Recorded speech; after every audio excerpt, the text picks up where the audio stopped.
ladies and gentlemen, and welcome to G&A Podcast Episode 4. We are your hosts, Soberoni and... Juvie-Doo. Yes. Welcome to our finally on-time special edition podcast, where we finally catch up to the place we're supposed to be at in the season. And we're up to date. Sorry about that, guys. Just the life getting in the way of everything. BT Dubs, Fucking life.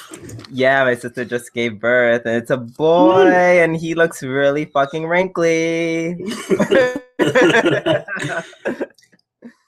Oh, man.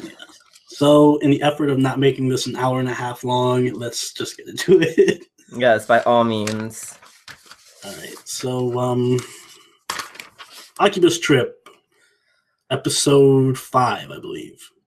This one it's basically just Tomoto's sister gets kidnapped by one of the bugged ones, and he has to enter a Street Fighter V tournament to win her back. And that is the plot of the episode. Yeah, essentially. It was a really solid episode. Like, it was good. I have a lot of little things that I liked. The strip mahjong game, I was like, what the fuck is that? The training game, I'm not 100% on that, but I'm thinking that's a real game. Right? Where's the male version? It probably is. Right. The training montage, all of that was just hysterical. Yes. I think I really liked how they there's like a few scenes in there, because I'm a hardcore like nerd, that I believe they actually pulled straight from professional Street Fighter tournaments. Like I think the in the very beginning, when they're showing footage of the girl playing and Ryu just parries all of Chun-Li's kicks or whatever, I believe that was Daigo in one of the tournaments that he played in, and just ripped that footage straight from there and put it in the game, in the anime. So that's a good attention to detail. Oh my god, how much, like, Jesus, that just shows like this budget, like they have no budget. Like between the different endings and literally we're just taking from Street Fighters. I figured it out. Capcom is like funding the shit out of this anime, apparently. Yeah. They got the Street Fighter V budget. Mm-hmm. I think this episode paid for their whole season. Right. Also, when Arisa cosplays as a quote-unquote Indian or Native American, I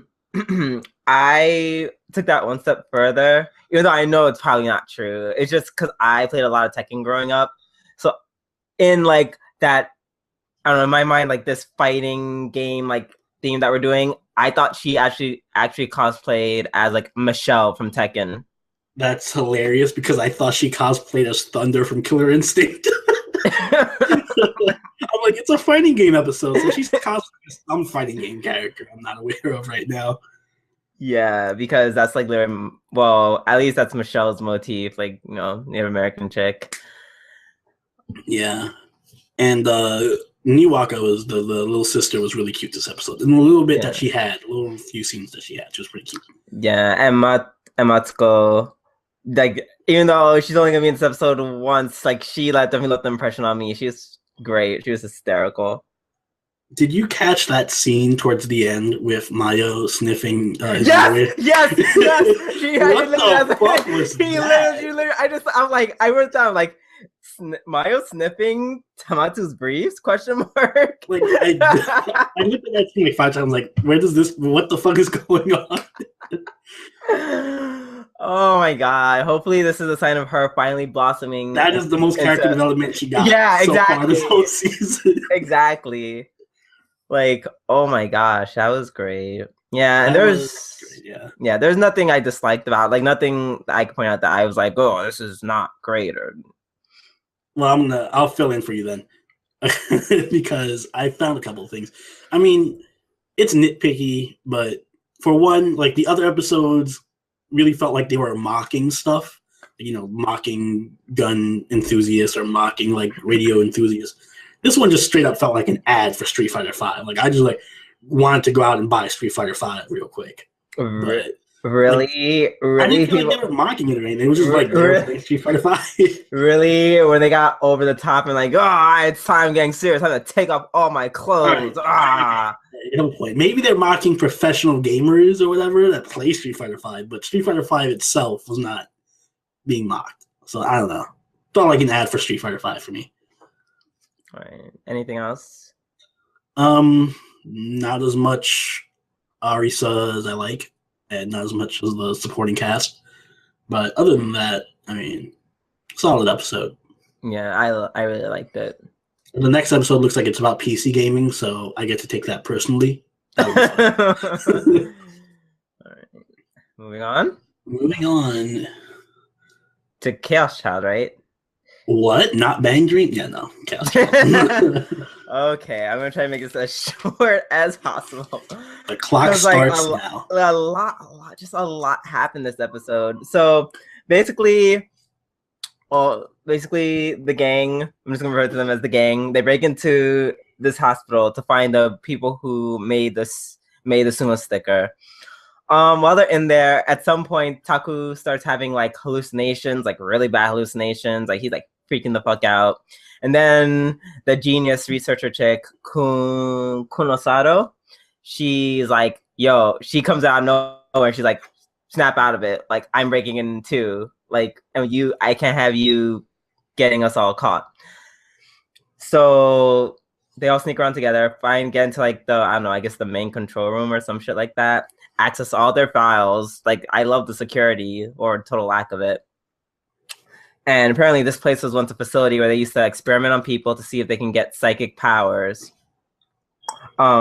Which, by the way, I totally like left out, like in the last episode, like, yeah, by the way, people getting killed, all the victims were like, there are rumors about them all having psychic powers. And I'm like, I forgot that's like a pretty big thing.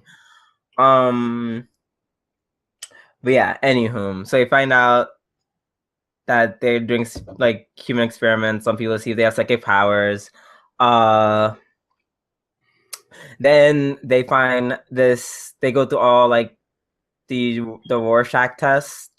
See like, it's a face or a butterfly kind of thing. And then they're like, there's apparently originally only 10. Excuse me. And this case, there's like, but there's an 11th one. And then he's like, wait, what? And guess what? The 11th one is the shape of a butterfly. The sumo stickers. Oh, shit. Yeah, I know, right? I was like, oh snap! And the main character Taku, he sees that test, and then he's like, like my head's like hurting again. And as she's looking through like their files, she's like, apparently people who may be inclined to have like supernatural powers or psychic powers, they react to this 11th Rorschach test. And then they dig a little more. They find a person who was experimented on who hasn't gone totally insane, and they recognize her as the girl who was inside this facility, who was helping all the other like brain damaged people. And then they're like, oh yeah, we saw her, she was helping all the other people out. And then Kunosado was like, cool, let's kidnap her. And that is the end of the episode. She literally puts the bitch in a chokehold and just takes her out the hospital. I really like that, a lot happened. Like, this is a very eventful episode. A lot happened. A lot was answered. And it was really creepy because, like, at first you couldn't tell delusions, like, if they were like fake or not, because it's this fucking Chaos Child. Like, last episode, someone just threw up stickers. Like, they're already skirting on the edge of like what's real and what's not. And then the dislikes. I just don't like the fact that this is like they performed like Nazi level experimentation here, even though the project was shut down at this point and just became a care facility for all those who were brain damaged. Like, you would think they would have like some type of security, as enough from stopping teenage teenage kids from breaking into it, going through their files, and kidnapping a girl out of the facility. But apparently, like, oh my god, I hope this ends like The Sixth Sense and the kids were actually like ghosts or something, so that you can drop this complaint about how it's so unrealistic. I mean, then again, it was like 6 years ago on my birthday, yay! There was like an earthquake and like black fire. So, you know, yeah. That's Chaos Child for you, I guess. It's good. I was really considering dropping it, but after this episode, like I'm gonna keep watching to the end. Yeah. Usually those types of shows start slow and then they pick up, so hopefully it maintains momentum. Yeah. All right, next. Demi-Chan! Yeah. So Takahashi gets to interview Yuki and kind of assist her with the problems she's been having since she transferred into the school. And then you got some bonding time between Hikari, Yuki, and Machi, and they grow closer and whatnot. I will say, this episode, Yuki is far better. Way, way better. Way better than she was in the last 3 episodes. Still my least favorite. Still your least favorite? I mean, I guess by default, because the other ones are so good, she's my least favorite, but she's a good character now. I really like her now. I'm genuinely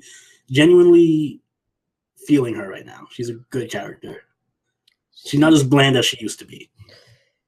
I literally like her only because she makes Takanashi even better somehow. She's like a straight man. She does the good first off, that gag at the end where she talks to the side character and like invites him to karaoke was great. Yeah. But you know, she's like a good in between. That's what she is. She's a great in between Takahashi and Hikari. Yeah, she's like, oh, this is gonna sound really fucked up. I was about to say like she just buffers them with because she's so not overwhelming. She's so underwhelming. Yeah, that she doesn't like, have she mellows, underwhelming personality. She mellows out everyone else's like over the topness. Yeah. Whereas like, she's kind of like a foil to Hikari. Hikari's all over the top and kind of lewd, and she's kind of innocent and underwhelming at first, but then she kind of has this side of, I don't know, she has a good heart and stuff. She's not as shy as she lets you believe at the beginning. Yeah, I just really like the cute biting moment. Like that was literally my favorite part. Oh my god, that was the best. I know you lost your shit, but you know how many times I rewatched that scene? Jesus, like 15 times between both of them when she was biting Yuki and when she was biting Himari. Yeah. That was super cute. I like the Himari one. She's just like, she held her arm, she's like, turn the page. Yeah, turn the page. Yeah, my only thing, this is nitpicking, once again, is just Takahashi being really inappropriate. I'm just like, you're experimenting on students. Like, that's just unethical at this point. Like, that's not even inappropriate. That's unethical. At least Yuki called him out. She's like, that's sexual harassment. You can't just take my sweat and, like, analyze it. I mean, it's not so much sexual harassment as it is just, like... creepy? Not even, because, like, as someone who's, like, done science, like, I get it. Oh, you're biased. I am biased, but I'm just like, yeah, I'm going from, like, terms of ethics, like, to do that, I feel like you, at the very least, give her, like, a consent form. Know what she's going to be giving up before you, like, take her, a piece of her, kind of, and just go to town. Also, yeah. And then the whole, like, experiment before, like, saying stuff just to make her sweat. Like, that, too. Oh, yeah, that was unethical. But he acknowledged that it was kind of a shitty thing to do. Yeah.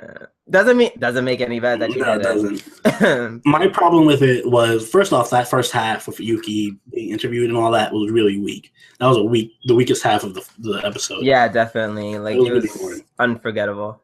And I find it really hard. Forgettable. Sorry. I find it's unforgettable because it's so forgettable. But I find it hard to believe that Yuki did not realize she sweats from the feet when she's nervous. As much as she's nervous all the time, you don't think she, like, took her shoes off one day and found, like, an ice cube in there or something? I find that hard to believe. Sorry. That's where I lose my suspension of disbelief. Oh, right. Yeah. Yeah. Right. But otherwise, pretty good episode. I liked it. Good. Made Yuki a better character for me. All right, on to Fuuka. All right, in this episode, they go back to they have flashbacks to Haruna and Koyuki's past, when they were growing up with each other. And then through a series of events, Fuuka and Koyuki, they bond, they get closer, because Koyuki is all like, oh, it's this bitch Fuuka who's trying to steal Haruna from me. But then, like, they get to know each other, and then she's like, oh, well, I guess she's not so bad, especially because she doesn't, like, she openly acknowledges that she's like, I don't really like anyone. Even though knowing this anime, it's going to change. They have a different ending music for Koyuki and her past, which is really sad, actually. I like that they went into Koyuki's character this episode. I don't like when she's really timid because it's like you're trying to get this guy to be your boyfriend. I mean, I get why you're being timid because it's like you like the guy, you don't know if he likes you back. But I'm like, you have like star power. Like you feel free to abuse that a little bit, just a little bit. Like, come on. Yeah, be snobby. Yeah, which brings me to like the thing that I like, and I like this because this has nothing to do with her being a star. She has like a kind of a bitchy side, like when she was younger, she definitely used to be like a slight tsundere concerning Haruna, and like that side was coming out as she was like around him this episode, so I really enjoyed that. Also, Fuuka, usually I'm all for Fuuka's free spirit, but I didn't like that she literally like dragged Koyuki like a star, like somewhere. She's like, come with me to like I'm forcing you to because what happened? I think like a car sped past her and it was raining, so she got like splashed by a dirty puddle. And Koyuki's like, oh my god, you're so dirty. Come to my apartment because we have like a hot spring there or whatever, like onsen. So I take a bath now. Like hot spring in my apartment. Like it's the hot spring is like a whole like thing on the first floor, and then like she lives in apartments above. Yeah, and then towards like the end when we're taking baths, it's like super blatant like fan service. Like gotta fill that quota. Yeah, like they're just like, oh, quota time. Like Fuuka's giving like a speech, and she's like, oh yes, I really like you, and then like her towel just comes down, like it just falls, and then Koyuki's like, she stands up, she's like, oh my god, oh Fuuka, your towel fell down, and then her towel falls too, and then they're just like, and I'm just like, really, all right, you guys are trying a bit too hard. Yeah, be more creative with your fan service, guys. Yeah. Overall, I'm like, this is like, I know this episode was for like Koyuki and developing Koyuki's personality, but at the same time, not in love. Like, I wish it would be more like Nana in the sense that like there's a lot of fucked up backstory to like keep it interesting, but this is turning more into like a slow burn. I'm just like, I wish it would like pick up. But yeah, it was okay episode. Hopefully it gets better next week. Moving on. So we covered Gabriel Dropout. Did we? So technically, that was the beach episode, right? Yeah. So I guess technically, by the time you guys are hearing this, I mean, there'll probably be another episode. But whatever, it's not out now, so we're not covering it. The next thing up is Maid Dragon. So this episode, Kana starts school, and Kobayashi and Toru do some like school shopping for her, and Kana ends up attending classes and making friends. One friend in particular who gets her in trouble with some older kids and ends up in a dodgeball match. Yeah, nice. For me, this was like, all right, first off, this was super heartwarming episode. It was. I love Kana so much. She is. Yes. If you have kids and you watch this, you're probably going to feel some kind of way because, like, I felt some kind of way, and I don't have kids. And when they were back to school shopping and stuff, I felt like I was going back to school. I felt like how I felt in first grade. I got first grade nostalgia. Ironically, I was thinking about like, like my nephew going to school like for his first time. And I thought about sending my kid to school for the first time, and then I'm just like, oh my God, I'm gonna cry. Yeah, that's how I I'm felt. I not was like, oh ready. my I God. don't even have a child, so I'm not ready. They're like looking for book bags and rulers and stuff. I'm like, oh, I used to have a ruler and I wanted a metal ruler, not a plastic ruler. Oh, it was so cute.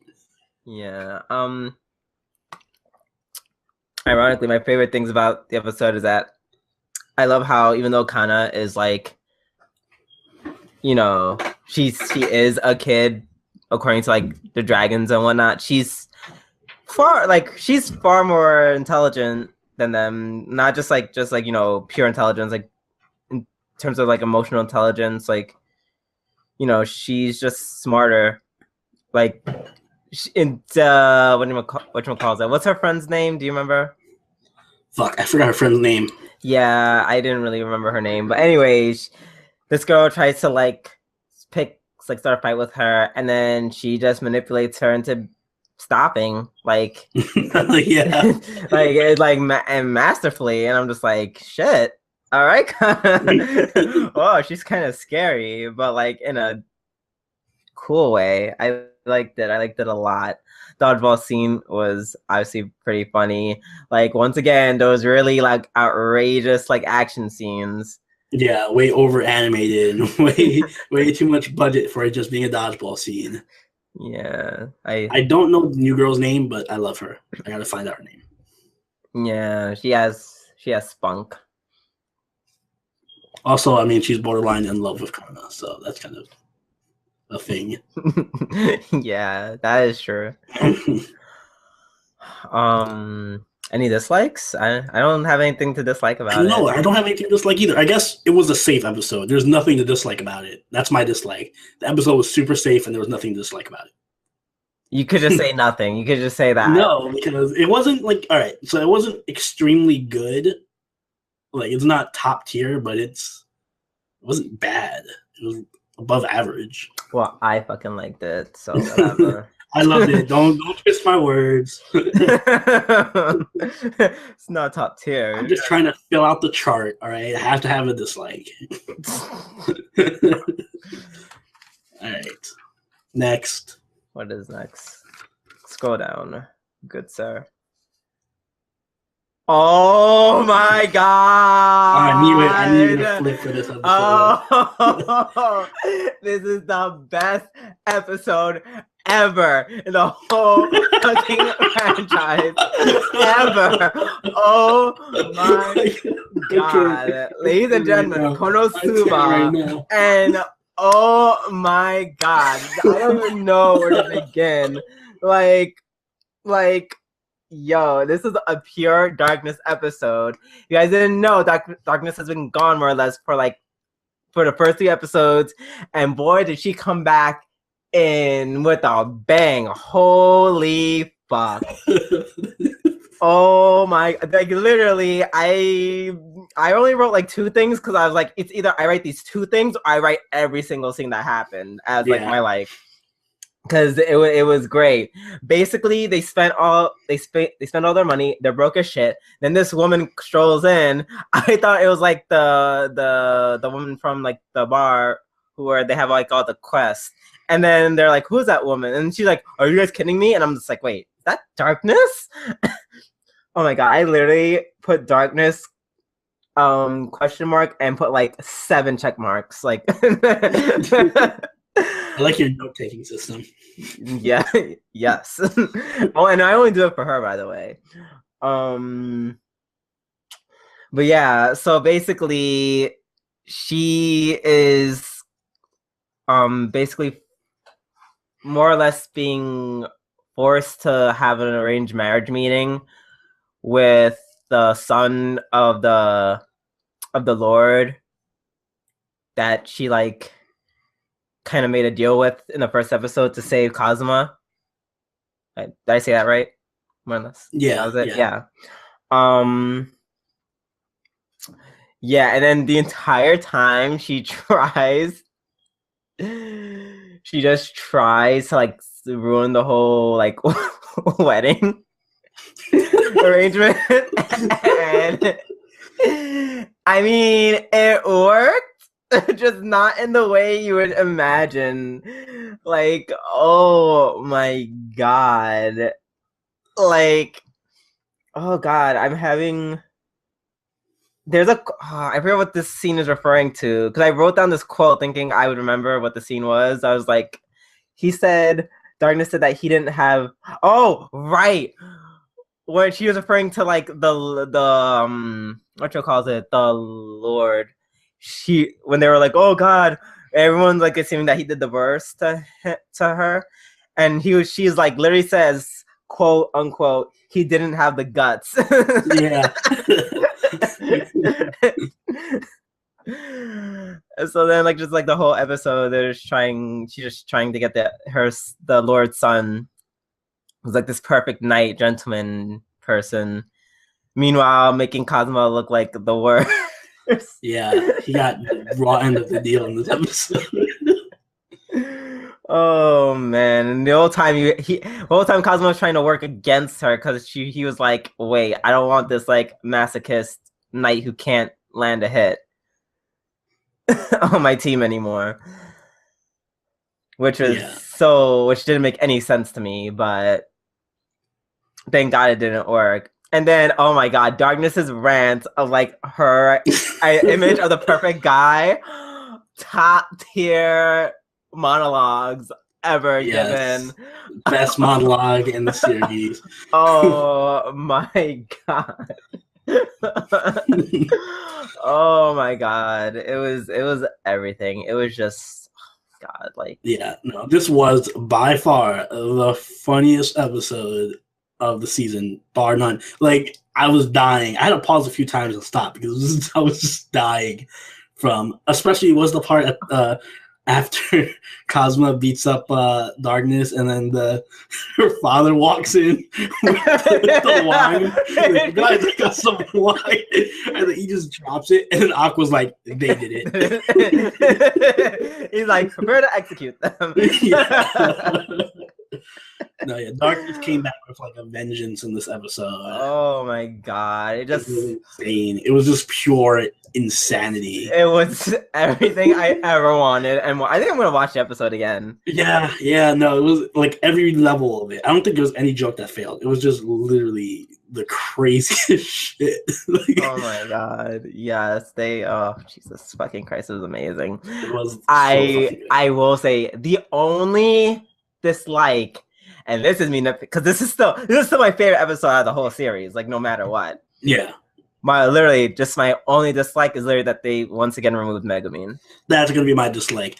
And it's not that they just removed Megumin, it's that they keep using these weird plot devices, because if you notice, every single episode, somebody gets kicked out for some obscure reason. First, Darkness left, and then Megumin can't go to the dungeon, and now Megumin has to fight random enemies that just popped up, so she can't come with Cosmo. And I really hope they did what you said that they were going to do last episode and show, where was Megumin? Yeah, I hope Megumin better have her episode next week where she like fights a bunch of monsters or something with Union.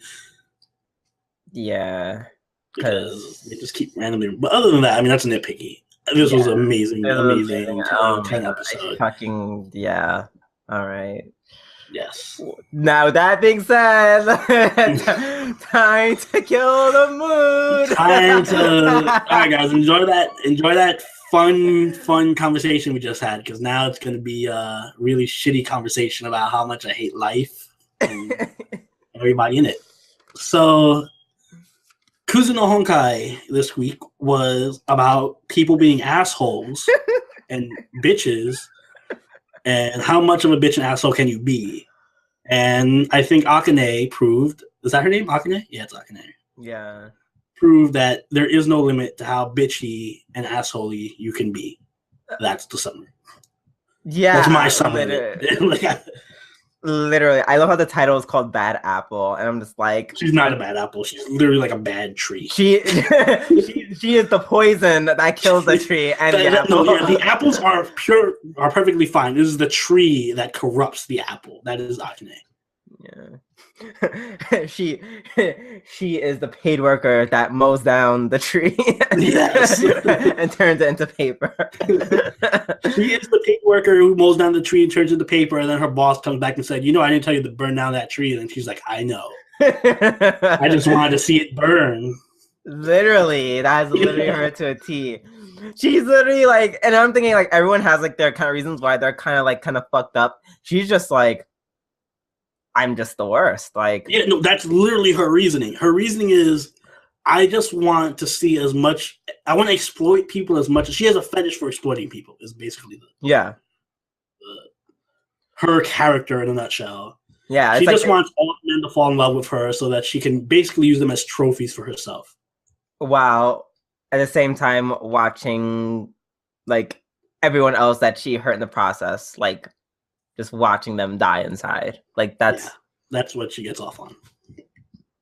Excuse me. And we're not exaggerating. This is literally the plot. Yeah, this is no. it. This is not us just being like, we hate Hawkins. This is literally from her mouth. No, she just likes to exploit people and see their loved ones suffer. Yeah, my dislike section, it's not really a dislike section, it's literally just me like bashing her. Like I literally wrote like attention whore super bitch teacher. Then I wrote narcissistic cunt. Then I wrote psychopath. She is a psychopath. But I love her. Sorry, Andrew. She's my favorite character. Silence. Because like I don't even know what to say that because it's like you know better. Like you actually know better. I don't know better. You know why? Because everyone on this show is a miserable sack of shit. She's the only one having a good time. It may be that her good time is to ruin everyone's lives, but you know what? They're all having a bad time because of her. Good. They're all having a bad time because of her. Good. I hope she ruins their lives. Then you can't complain. You can't complain about being like, oh, I'm so mad. Everyone's mad. When it's your favorite character, it's causing everyone to be miserable. Like I don't get it. If I am on this ride, I am fucking hijacking the train with her. I am not being a hostage on this ride. I am the fucking hijacker on this ride. You know, either two things are gonna happen. She's either gonna be found out and everyone's going to hate her and something bad's gonna happen, or she's just gonna get killed by Hana. I hope this is a school days ending then. Yeah, can I tell you, I was like, in my mind, I'm like, I remember many moons ago when like literally you and I in high school, when we were both younger and well, as beautiful as we can be. And you're like, watch this anime called School Days. And I was like, all right, Silver. I made you watch a bunch of fucked up shit. Yeah, you sure did. And you were just like, oh, I'm like, oh, stuff's happening. And you were just like, wait till episode 5. Wait till episode 5. I'm like, oh, I don't know. Wait till episode 5. And I saw episode 5 and I was like, this is Kuzu no Honkai's episode 5 of School Days. Yeah. I mean, I don't know what else there is to say. She's a shitty person, but if I'm gonna be on this ride, I'm gonna be with her. So I'm gonna be with Hana because Hana. Hana's depressing. At least it's fun to watch the teacher. I mean, but now it's gonna be fun to watch them both because now Hana is gonna be like I love how like as it's so funny. I didn't even like know her name. It was her name Akane, right? Yeah. Yeah, my notes I called her bitch sensei. Bitch sensei. Everything is like what?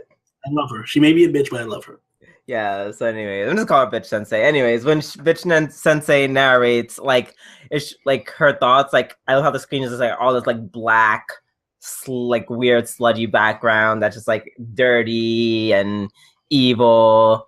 And then I love how like Hana, as she realized, she's like, you know, instead of just like exposing her for the bitch that she is, I'm gonna fight fire with fire. And as she says that, like, you know, that starts happening as she like cheats on Mugi and sleeps with Etchan. Meanwhile, Etchan totally knows. It's like, yeah, well, I know what's happening, and then yada yada yada. And that scene really sucked, where the younger self was like, well, yeah, kind of threw away your friendship with Etchan for nothing. And then she's like, yeah, I know, but like, you know what? I need to, I guess get into the mind of a psychopath to beat her, and this is the best way how. So she's just gonna fight fire with fire, and so now it's just like, who's gonna be the biggest bitch? I hope it just boils down to her just like killing her. Honestly, and in an effort to just keep this critical, I will say my likes for this episode are that she has it was really good drama. It was nice. It was fun to watch. It was nice and fun to watch. It was nice and fun to watch because it was entertaining. It was like, oh wow, I just get to see her be a stone cold bitch the whole time. Yeah, I was like, wow. And I was watching it really late at night, so I'm just like, Jesus Christ. It'll make you angry. It's an anger-inducing episode. Like I was just like drained at that point. I was just like, oh no, this is too much. Like I do hate how she's a walking plot device though. Like she's just a literal plot device. Like she's literally, I'm just here to like shit on everyone's life. Like I'm here to be the bad guy. Like that's literally it. She's not there's nothing complicated about her or complex. She's like, this is my thought process. It's very simple, more or less. I'm a bitch. In a series where everyone's kind of a realistic character, she's the one that's clearly unrealistic and just meant to be sort of a form of anarchy in the series. But whatever. Yeah. That is what it is. It is what it is. Moving on to Kiss Cut a Big Bang? Or Witch Academia. Oh shit, is this the one I missed? Or did we watch this one together? No, you missed it because I watched it just now. Oh, okay. Did it just come out today? I don't remember when it came. No, I think it came out yesterday or the day before. Oh, okay. It wasn't on the site that I usually watch it on. So then, maybe it just came out recently. Yeah. But I just saw it. Right. It was a latte episode, which is I've been calling her Ron, but I'm gonna call her latte now because she's won my heart. So yay. She basically wants to attend an event for her favorite book. Oh yeah, her favorite book series, Nightfall. Not to be confused with Twilight, but Nightfall. And the trio is banned from leaving campus because they get in trouble for eating a tart and stealing it. But Akko helps them escape, and they get to go to the festival, and she gets to meet her idol. And things kind of take a twist from there, but I don't want to spoil too much because it's a really good twist. And yeah, I really like for a character who's always been in the sidelines this whole time and not saying anything ever and just being there. She has a really strong personality when she gets from an episode. Like she got this episode and then she made a shit ton of moves with it. She was fun to watch. She did a lot. She had the most lines by far. Ooh, she stole she did. She stole the show from Akko and Susie, which is really strange. Yeah, because God knows they just take all the time. They do. Her basic personality is that she's they kind of explained it away as like she's normally quiet, but because she loves Nightfall so much, she's a super nerd. And she just nerds out the whole episode about she knows all the trivia and wants to go to the festival and talk to all these other nerds. And I kind of like that because it made me feel like when I go to a con, like an anime con, and then it's like all this craziness and cosplayers and shit, and then talk to them and you know so much trivia and all that. It's just really fun. They did that in this episode and they did it really well. Like it had a good atmosphere and stuff, and you felt like you were like there at a festival. And with this character who's overly hyped and like, oh, this is cool, this is awesome, blah, blah, blah. So I liked it. It was way better than last week's episode. And, she got a lot of development. And even, as a matter of fact, the bullies that hang out with Diana, I think that's who they were. I'm not completely sure. But the bullies who hang out with Diana that basically just sit there and agree with her, they had their own character development this episode. And it was really good. And I liked them both. So it was an overall really, really fun episode. And I guess if I were to nitpick here and there, I'd say that Latte was a good character this episode, but she was way too out of character. Like going from completely quiet and in the back to willing to break all the rules and talk nonstop. Like she did a complete 180. So it's a bit out of character for my taste, but great episode. All right, moving on. Yep, moving on. All right, Kiss Cut a Big Bang. I know I'm like super it's funny because that's literally the abbreviation. It's actually a lot longer than that, but I just call him Kiskata Big Bang at this point. Basically, a festival is coming up, and they're wondering what to do for the festival. They decide to like make these like really fancy crepes called like I think called like galettes or something. But unfortunately, they didn't get chosen. Like there's like a lottery for like to see which groups in the school, which school groups get to have their own stand, and they lost out. So they're doing stuff for their own class. And basically, there's I'm trying not to say like their senpai. But basically, these two idols who have their own group, who are way more famous than they are, they decide to like crash the festival, and they like help them. They help them, you know, in their respective like class activities for the fair, you know, which is really cool. It showed like I thought they were all like, oh my god, like we're gonna be so much better than these guys. Like they think they could just take our spot. We'll show these bitches, but no, they're actually very nice, very friendly. Even towards the end, where Rui, his class is putting on a show, and basically their equipment was broken, or the props were broken, so they needed to stall for like 20 minutes. And like the two guys, Shai and Kira, they gave like an impromptu like guerrilla performance just to stall out, which was like really cool. But yeah, and then. That was the gist of the episode. Things I liked about it. Nomura R, he did something very leader-ish today, which was what I was looking for, because two of the members were fighting over like, oh, we want to use this food item for food stall, and then I want to use this item for our food stall. And he's like, why don't we just fucking combine them? And it came out being really good. Tough decisions. Well, yeah. I mean, I wouldn't have thought of it. Like it was combined in a way that was very like logical yet feasible. I like how the females were just like they loved how like one of the guys like Nomura R, he like cosplayed as like a maid girl with like cat ears, and all the girls were like, oh my god. And I'm like, what? I don't know, to me that didn't make any sense, but that was funny. But I didn't like Adam. I never like Adam in any of these episodes. He's just always stupid. And I also didn't like how I knew this like Shai and Kira's episode, like, but like they like really like stole the show. Like at any point to grab attention, they kind of just did, because they just have that like aura about them. But yeah, nothing too major to talk about. It was okay episode. I'm done with that. Next is Masamune-Kun. You got this one because I didn't watch it yet. Okay, so you remember the girl who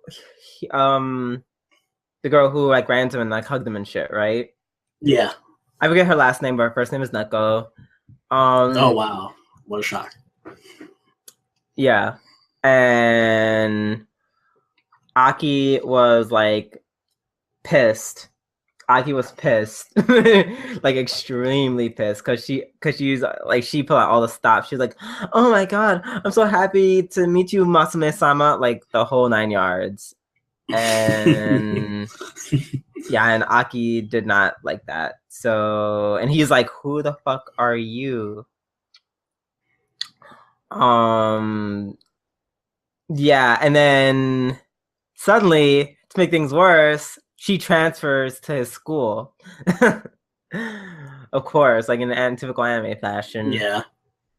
And then, so he's like trying to like keep her distance from her while trying to get back with like Aki, like getting Aki's good graces, because Aki just like hates him. Yeah, and that's more or less it's more or less the episode, how it goes. Things I liked. There's this one scene where Yoshino, like on Aki's orders, like shoots Masamune on sight with these air gun with like an air gun essentially. But then she has like this whole cute like army getup, like she has like a beret and everything. Like it's super cute. Still my favorite. What? Still my favorite. Who?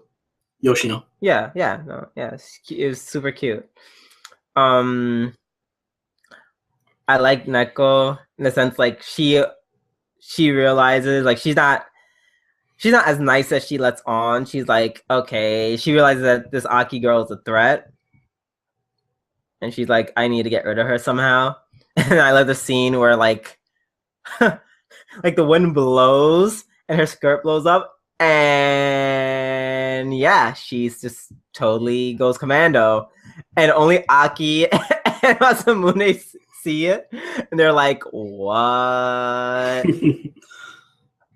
And then they have this cute like pool scene, like Aki and Masamune clean the pool together, and they kind of like slowly making their way back to what they were before, Neko showed her face. So that was good. I disliked Aki being so finicky, like, so typical teenage girl. Like, I thought she was like a little bit more consistent than that, but it's like now it's like almost disappointing. Like you're really like that's her personality. That's how she's been. Deep down, you're just like every other high school girl. Like, I would imagine you'd be a little bit more like, I don't know, ballsy, but it's like, I don't know, I think it's like a personal dislike for me. And then overall, I feel like the episode was very lackluster. It was very like cool, like, there's like some funny things, but overall, it wasn't that much of an impact on me, especially compared to like all the other episodes. It was relatively weak compared to the rest. But yeah, so okay. That's it for Masamune. Seiren. Oh right, I forgot you were still watching this. Yeah, I'm still unfortunately watching this. So I forget the director's name, so I opened up a tab just so I can. It's Tomoki Kobayashi. He also did Amagi SS. So this episode starts a new arc, and in this episode, it starts off kind of different from how Tsuneki's arc started. Instead of talking about the summer camp and all of that, you see Soichi and his friends are just playing a mobile game at the bottom of the stairs, like in a little corner. Mm-hmm. Which is in itself a really stupid parody. They're playing Love Deer, and they gotta raise their deer. It's the stupidest fucking game. But they're playing, and this girl shows up, Miyamai Senpai, and as Soichi gets this like rare item, she shows up and she's like, actually, I play this game too. Trade me that item. So he's a sucker for her, for cute girls, and he's like, yeah, I'll trade the item for you. And she becomes part of the group, and they just hang out and play games together, and their bond grows closer. And Aki eventually finds, or Aki, saw Masamune. Soichi finds out that she used to be a competitive, like, professional gamer on this one game, and then he kind of gets her to go back into it, and they beat these kids up. But she's kind of like this aggro, overly aggressive, showboaty type of gamer, so he's kind of like, yeah, they're like grade school kids. You didn't have to go that hard. Like she literally kicks the kid while he's down in the game. So he's trying to get her to be more compassionate, and then she's kind of telling him like, "Oh, I want to get back into pro gaming, and I want you to be my partner." So he agrees to help out with her and set her on the right track. See, that's all well and good. And the episode up until that point would have been like a 9 or 8 out of 10. It was great pacing. The dialogue was really good because that director's really good with dialogue. The Amagami SS2, it like had great dialogue. It felt really authentic. and then well, I'll get to that. I'm building up. Like there was there's one part that guy who was a furry, for example, they keep that joke running. Like they're playing a game, and their like character, their avatar, the girl's avatar is this bunny girl. and he's just too busy looking at her ass to actually her character bunny girl ass like focus on the game, and he gets them killed. So yeah. But yeah, no, other than that, great episode, up to 20 minutes. Then what happens is completely unnecessary, but Miyamai Senpai's in the tub taking a bath, and she's reflecting. I was like, oh, I'm gonna have a partner now and get back in pro gaming, and this is so great and fun. I have friends who like games because none of the girls like games. Oh my god, this is a really great, interesting premise for a show, for an arc, and all that. And then cut to this guy just walking into the bathroom, taking off his, like, he's like, hey, hurry up and get out of the shower so I can take a bath. And I'm thinking like, oh, it's probably her brother or something. And then he just starts stripping. And then she's like, okay. And then she gets up, and it's like a glass screen door where you can see through it. And she's all completely naked, and he's just stripping off his clothes, looking at her, and just walks in. And then like the camera pans out ominously, and his music starts playing. Like any other show, I'd be like, that's her brother. But considering what happened with the last arc, I'm almost dead set to believe that this is like her boyfriend or some guy she's like hooking up with, or like maybe she's a prostitute. I don't know, because we went from being a fun, cute series to like just being random. So I don't know. Like I'm concerned. So my plea is, at least this is set up beforehand in the beginning of the arc, but my plea is, just let this be a normal arc. Don't throw any NTR. Don't throw any fucking she's having sex with 50 guys on the side and all that. I just want an arc with this girl who plays games, because that's interesting enough. She plays games, and she meets a guy who likes games, and they do a cute story where he gets her to be more compassionate. That's all you need. And she gets more compassionate, and they play games together. What's wrong with that? We don't need NTR. We don't need her having sexual relations with her brother. We don't need intel. We don't need any of that. Just please let this be a normal arc. That's it. That's my one thing that I ask. So other than that random shit at the end with some guy stripping and looking at her naked, it was a good episode. Sasuga Seiren. Yeah. Stop being freaky and weird, Seiren. Please just be normal. Don't need this kind of shit right now. Next. End of rant. All right. Yes. Super Lovers Dose. So remember the guy who kidnaps Ren? Yeah. Yeah, that's who's going around also named Natsu. That's actually Haru's cousin. He just he does kidnaps him. What happens after that? After being kidnapped? I think he takes him back to his apartment. And yeah, before you think, oh, where's this going? No, nothing happens. He's literally like puts him down. He's like, all right, I'm gonna go to work. Goodbye.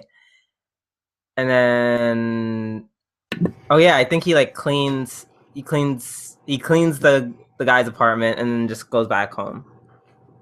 So nothing bad happened. And then he goes out the next day.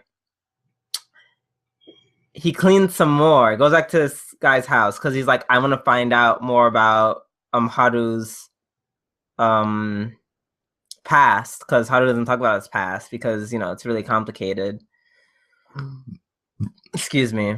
And yeah, he hears out the past. He does some cleaning. And the guy's let me pay you. And he's like, no, I don't need to be paid. Let me pay you. And he's like, no, that's fine. So apparently when he was looking, he slips him the money anyways. But then he spends all night cleaning, and he calls Haru, and he's like, Haru, I'm staying the night at someone's place. The next day he comes home, he's like, where'd you go? He's like, yeah, I said a friend's place. He's like, don't worry about it. He's trying to be all like secret about it. And then like something happens, and like out spills the wallet and all that money that he didn't know was sneaked into his pocket. And he's like, and then and Haru's like, you're coming back at night from a place that you don't tell me that you've been, and you got all this money from. So yeah, they get into a huge fight. And yeah. And then at the end they make up. Ren is at this point. I like that Ren is trying to make himself seen as an adult and take steps to do that. Like he's trying to like make his own money to support himself, even though he's a fucking teenager. Because he's trying to make him seem like I'm not a kid. I want to be like I want to be equal to you, which I think is actually really commendable and really mature of him. But I still have feelings about that because he's still a teenager. I like that Aki, not to be confused with Aki from Masamune-No Revenge. Aki keeps showing up. Yeah, right. That's Aki as in Haru's half brother. Is very overprotective of Ren, because he was also very like worried about like, hey, where the fuck were you? Shit. I wrote in the last scene, and I don't know what the last scene pertains to, so wah. Yeah, I didn't like Haru being like overprotective to a point where he was like telling him to not work, like don't work, like I'll buy you whatever you need, and then he's like, I don't want that. I'm just like, like you're not his dad, just let him work. And then yeah, he was like borderline assuming that that Ren was being a prostitute, and I'm like, that's kind of insulting because if you just watch the anime, Ren's not that kind of person at all. Like he hates people. So he wouldn't go around having sex with random people, even if it was just to raise money. But yeah, it was a typical episode. It was pretty good. I like learning more backstory because I feel like, it's one of those things like to move forward, you must like learn your history kind of thing. I feel like that's what Ren is taking the approach to like being with Haru. But yeah, that is Super Lovers. Next. So Urara. Now this episode was actually way more plot inducing than the other ones. Like this actually had a central plot. It's not just cute girls being cute this time. For once. So it starts off with there's a festival for the gods and choosing their brides or whatever. So the girls dress up in these nice white kimonos and they go to the festival. Chia ends up getting drunk off of smelling sake, and then she goes on this drunken rampage through the streets and ends up passing out in this like field outside the town. And she sees this god. I'm assuming it's a god. It's like a rabbit wolf thing. Tries to talk to it, doesn't say anything. It just like howls at her and she passes out. And then she wakes up the next day back home and she has this cold. And this is the first time she ever has a cold and she doesn't know what to do. And the other girls have to take care of her. And at the same time, Kon is feeling really insecure about her own abilities as a diviner because Chia, who is basically a wild animal who doesn't know shit, is able to see gods and she can't. So she's feeling insecure. So yeah, this episode was pretty good. They explained a lot about what the gods in the series do, so that's some unexplained or some unexpected backstory to the lore of the series. And there was for a series episode, there were some pretty funny moments here and there, especially during Chia's drunken rampage and when she got a cold and she never had a cold before, so she gets kind of excited about it, like, oh, I'm sick? What does that mean? This is awesome.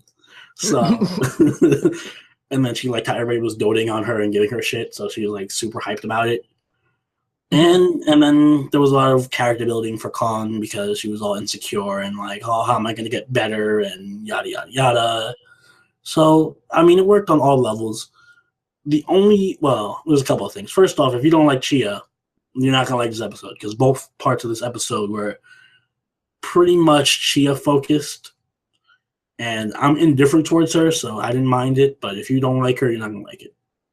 And it kind of contrasted in a bad way with Maid Dragon. So, like last week when I was talking about Maid Dragon being able to, or how I love when comedy anime are able to pull off being both funny and somber at the same time, or funny and serious, like Maid Dragon was able to do. This is the more generic version of it, where it can be funny, like it had some funny moments, but when it tried to be somber and serious, I was just bored to death because it didn't change tones well enough like Maid Dragon does. So all those parts, which is like the whole second half of the episode where it's serious and we're delving into character development and all that stuff, felt really, really, really boring. Like really boring because there was no tone or mood. It just went from comedy to serious. There was no build up. And yeah, so I guess it's the other coin of Maid Dragon where you fuck it up. Yeah. So those are my dislikes, and that's my impressions for this week on Urara. Next. All right, Yojo Senki. Yeah. Shit. Why did I not write anything about? Well, I could just go off from memory. I feel like basically, Tanya. Yes, that's her name. Tanya, like her plans to delay the employment, like critically backfire, like horribly, like Victoria, I think that's the name of her. Yeah, it's her name. The other girl, she comes out of nowhere, she's like, hey, I'm promoted too. Yeah, let's go do all this paperwork. We're gonna have a bunch of people like helping us out, a bunch of military personnel. So they pick some people out. She's making it as hard as possible to find people so that they don't go. And then he's just like, lower your standards. And she's like, all right, I'm going to lower the standards and I'm going to have them whipped into shape within 2 months. And then she plans on like, all right, for this 2 months, I'm going to put them through hell. What she does, she most certainly kill them. Yeah, more ways than one. Like I'm almost like, how did no one actually die at this point? Like that actually surprised me. But then somehow they were like, whoa, I think they literally were like threatened. They were so threatened. They like felt like, oh, if we don't pass our training, like she might actually just flat out just execute us. And they're like, oh nope, we're gonna be true to you to the end. And yeah, and then they fight some people, which is interesting because it was very World War I parallel, maybe maybe World War II parallel, in the sense that like, you know, everyone was like shifting to like more advanced combat, and especially like air combat. And this is a country that wasn't so developed in military or information, like information intelligence. There we go. So she was just like, we know what they're gonna do. They don't have any air support or anti-air equipment. Let's just fuck them up, which they did. Yeah. So, but I'm referring to some country like on like the southeast side. Southeast side. Anyways, and then to top it off, which another part that I liked, they go literally fly into their country, and they give a warning that, you know, according to international laws, we have to give a warning where we're gonna. But yeah, it's just this cute little anime voice, and they're like, ha ha ha, that's so adorable, ha ha. It's just a prank. And then they destroy the whole fucking, like, it literally was like a scene right out of fucking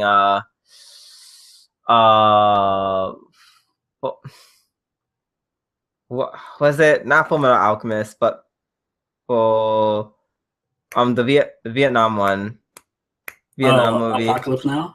No. Fullmetal Jacket. Oh, there you go. Yeah.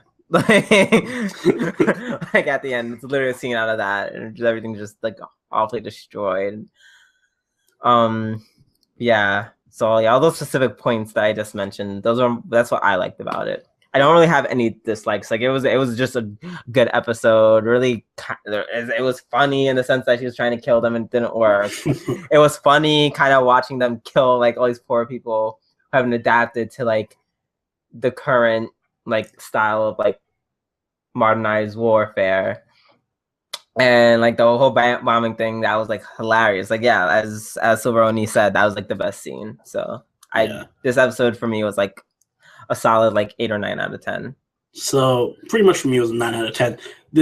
I feel this was like the first real episode of the series, because all the other episodes were just like what happened in the past, and they were building up to this and giving backstory. This is the first actual episode where we have Victoria and Tanya working together, and they have their own battalion, and they're actually doing military shit and not just sitting around talking about doing military shit. I feel like you're being a bit harsh in the sense, like, apparently you just forgot, like, I think it was the first or second episode. All right, well, the first episode made no sense because it was literally just picking up in the middle of the action, and then you're acting as if nothing happened. You're acting as if like nothing happened. This is something happening with plenty of context. Let's put it this way: everything was building up to this episode. Essentially, there's everything built up to now. There's plenty of anime that do that, and there are plenty of anime that do that. But I mean, there's one really paid off. Like I like the previous episodes too, but I love this one because it felt like such a great payoff. Oh, okay. Yeah. No, I'm not saying it in a negative way. Like, first off, the whole parallels with World War One, and there's like what I want to say that would have represented like the Ottomans or some other random country that, well, the Ottomans aren't random, but or maybe some other country that was in that Middle Eastern area that was underdeveloped and didn't adjust to changing tactics. Like they came in with like 600,000 people or 60,000 people or whatever it was. And then they just like, oh, we have cavalry, so we'll win. And then Tanya was like, who are these idiots who aren't sending encrypted messages and don't have any airplanes? So my battalion of like 30 flyers can just come in and bomb the shit out of their 60,000 troops with no repercussion at all. So that was kind of a nice nod to how battle tactics changed so drastically. Mm. And then I also, of course, love the whole comedy with Tanya biting herself in the foot or whatever and fucking screwing up and having to do this whole shit to begin with. And then the whole thing at the end with her. Because it was like she was like, no, we can't be barbarians. We have to give them fair warning that we're going to attack them. Otherwise, we'll be breaking international law. And then she does it in her cute little, like, hey, this is Tanya. And like cute little girl voice. And then just bombs the shit out of everybody.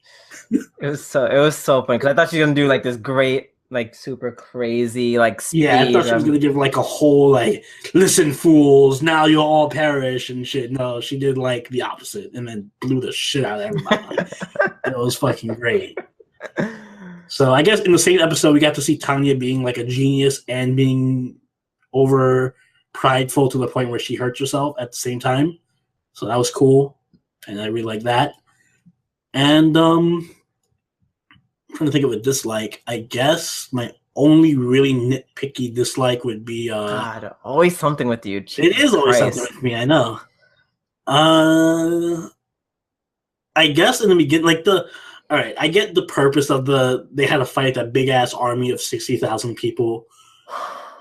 But I mean, realistically, that's overkill, and they were jobbers. Their whole job was just they're like, we just want to show off how Tanya can kill so many people by herself. That is fucking ridiculous. And how great you said realistically in a world where there are mages who like shoot like magic guns from the sky. I know, but I guess trying so hard. Listen, I'm nitpicking. You're trying so hard to add something to the dislike pile. You're doing the most right now. Fine, they're army jobbers, but whatever. It's a nitpick. It was a great episode. I want more episodes like this. I like Victoria and Tanya's dynamic. It was a really good episode. Everything is great. The end. Thank you. Jesus Christ. I think, and that is that, everyone. I hope you enjoyed this week's lineup of anime.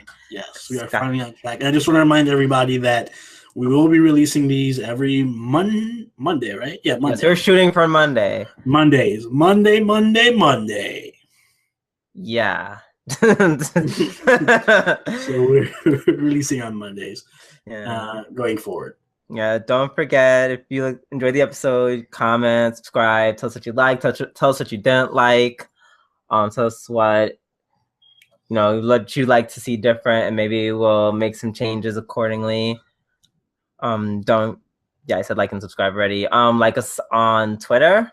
We're on Twitter, where it's basically just me saying whatever I feel like. We post a lot of really random shit on Twitter, so do that. Yeah, and also we have updates on Twitter.